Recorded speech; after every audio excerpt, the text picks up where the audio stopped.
Kabayan, kamusta po kayo? Welcome back sa ating channel. At kung hindi ka pa nakapag-subscribe, ay please i-click mo na pa yung subscribe button and bell notification button para updated ka sa mga next videos na i-upload ko. Thank you so much. And for this video, ay gusto ko pong i-share sa inyo kung paano tayo makapag-redeem ng ating mutual fund investment. So kung kayo po ay IMG member, so alam niyo naman po na dati ang pag-i-invest sa mutual fund is yung lumang version pa ng pag-invest, yung may fill upan kang form and then i-email mo doon sa IMG, and then after mong i-email sa IMG yung form at ma-transfer mo yung fund, sa kanila ipaprocess sa RampVer. So yung mga naunang IMG member, ganun po yung way ng pag-invest sa mutual fund. So, yung mga bagong member po sa IMG, so, meron na pong portal ang investment ng mutual fund sa portal ng IMG.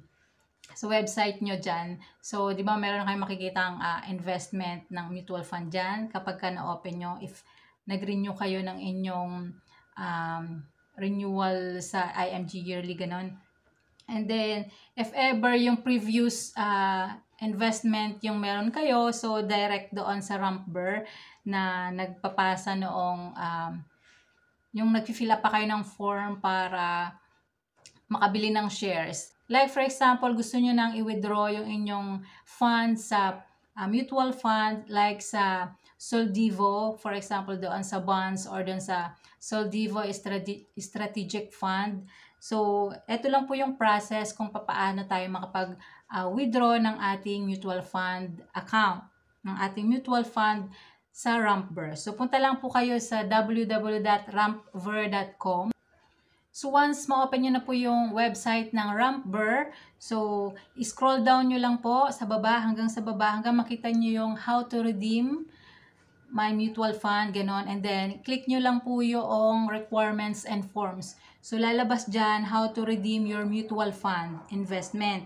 And meron pong mga process na kailangang gawin para makapag-redeem tayo. For example, first is kailangan nyo pong mag-fill up ng mga documents na kailangan para ma-redeem nyo yung inyong mutual fund.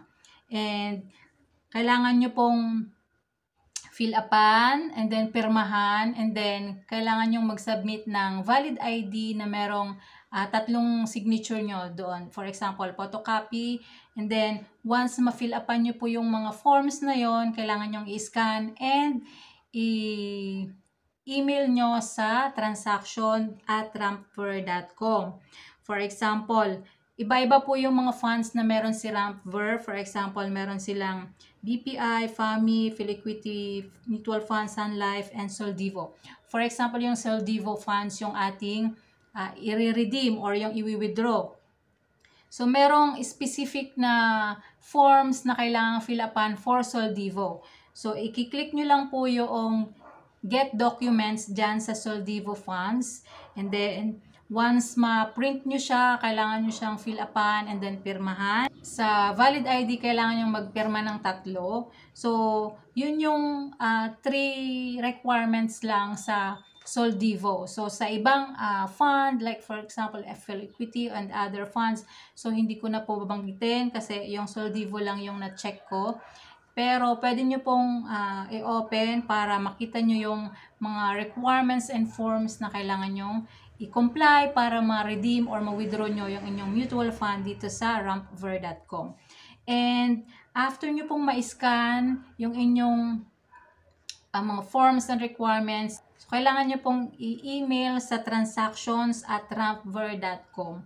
So, makikita nyo naman po dyan sa website nila yung email. So, i-copy nyo lang po. So, kailangan po kompleto. So, if ever na may kulang or halimbawa kulang ng perma, ganyan.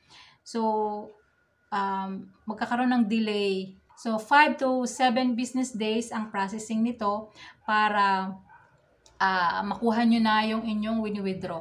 So, by the way, pwede pong cheque, pwede rin namang online banking. So, kung malapit naman kayo sa RampVer office, so, pwede nyong pick upin yung cheque. Pero, in my case, so, pag malayo tayo, so, pwede namang transfer na lang sa inyong bank account. So, sa form na fill upan nyo, meron naman kayong ilalagay dyan kung ano yung bank account na pagsisendan ng amount. So, ipa-flash ko po dyan sa screen yung mga forms na kailangan nyong fill upan. So, sa Soldivo po, kapag mag-withdraw kayo, ito yung mga kailangan nyong fill upan na forms. Yun yung RampVer Financial Redemption Survey. And then, next is yung investment application form. So, doon kayo sa redemption part mag-fill up. Kasi, yung form na yan is for additional subscription and for redemption. So, dahil mag-withdraw tayo, doon tayo sa redemption, mag-fill up. And then, kailangan dyang ilagay yung inyong account, bank account, kung saan nyo ipapasend yung inyong pera.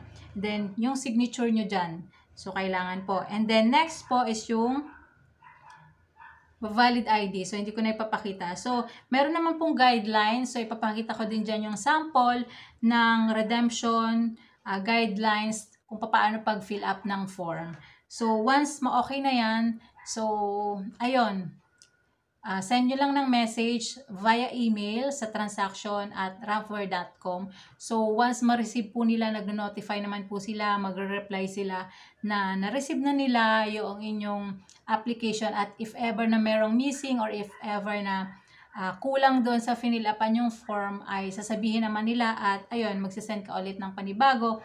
Pero if ever na kompleto naman po lahat, so mag-aantay ka na lang ng 5 to 7 business days para ma-transfer nila yung pera sa iyong bank account. And after that, check nyo na yung inyong bank account if ever na minsan maaga nilang na pa-process. For example, hindi naman umaabot ng 5 days, hindi rin umaabot ng 7 days. So, depende if ever na may holiday, so medyo mamumove siya kasi business days lang po yung allowed nila for processing ng mga ganitong transaction. So, ayun lang naman po yung guidelines kung paano makapag-redeem ng inyong mutual fund.